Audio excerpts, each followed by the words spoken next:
Hey everyone, welcome back to our channel. In today's video, I will be saying you how to fix a USB drive that's not showing up or not recognized in Windows. This is a common issue, but the fix is usually simple. Let's get started. So, the step one is try different port or computer. First, plug the USB into a different port. Try both USB 2.0 and 3.0. If it still doesn't show up, test it on another computer.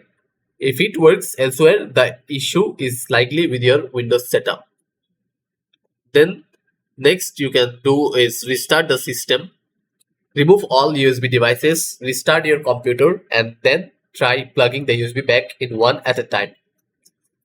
Then another solution is you can go to device manager, look for any USB device with a yellow warning sign. This means there's a driver or hardware issue. Then you can update USB drivers.